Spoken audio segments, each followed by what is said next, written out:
We're joined from the Boston area by Myung-Koo Kang. He's professor of political science at Baruch College. Thank you so much for joining us. Welcome back to the show.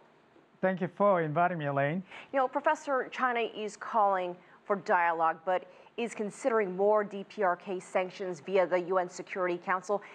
Earlier this week, it also held military exercises over waters near the DPRK. So walk us through what China is considering here. China, as far as I understand, the Chinese government is making a quite clear message to the Kim Jong-un regime that the Kim Jong-un regime also needs to restrain its provocative behaviors and to create a kind of dialogue environment. I think that is the clear message.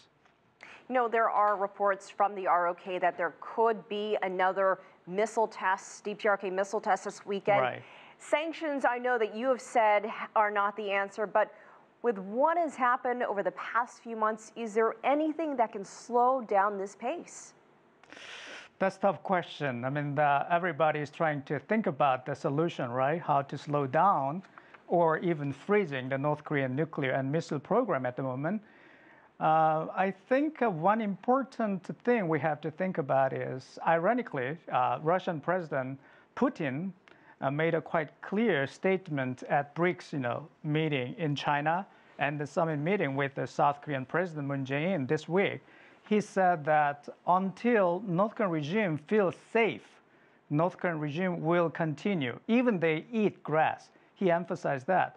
To a certain degree, how to make North Korean regime feel relatively safe from the invasion from the United States or allied forces from Southern United States, something like that. So the thing is that how to persuade North Korean regime and feel safe in dealing with the United States, I think that seems to be quite critical. It almost seems like the neighboring countries who want to have dialogue with the DPRK should talk to the United States and sort of talk to them about how to react to all this.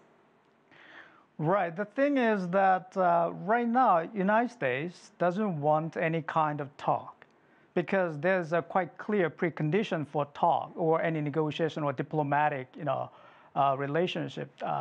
Because the United States made clear that North Korean regime first give up the nuclear or missile development program, and then promising the dismantling the nuclear program by the North Korean regime. But I think that's very tough precondition because, as we know well, North Korean regime made quite clear it's gonna develop a nuclear and missile program, and then North Korean constitution also made it clear that the North Korean regime will be a nuclear armed, strong country in the future.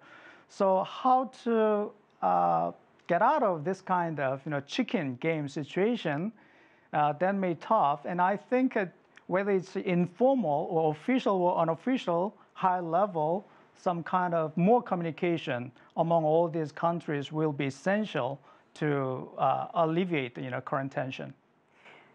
The DPRK's latest nuclear test just days ago was felt in China, and there's concern in Chinese cities along the border for safety, also economic concerns, and each of these tests really impact China, not just politically, but personally. So could the DPRK ever cross a red line with China? That's also a tough question, but I think that decision, whether the North Korean regime crossed the red line or not, may be decided by the 19th National Congress scheduled in October 18th, next month.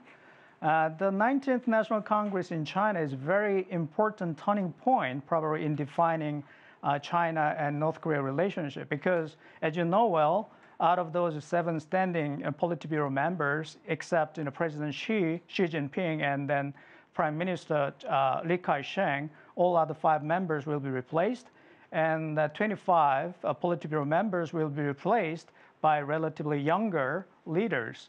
And then those younger leaders in China, they seem to have a different perspective in defining China and DPRK relationship.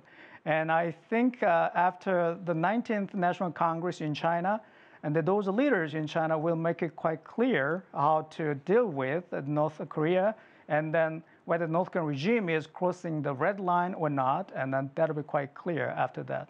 That's my guess. All right, Professor Myung-Koo Kang, thank you for joining us from Massachusetts.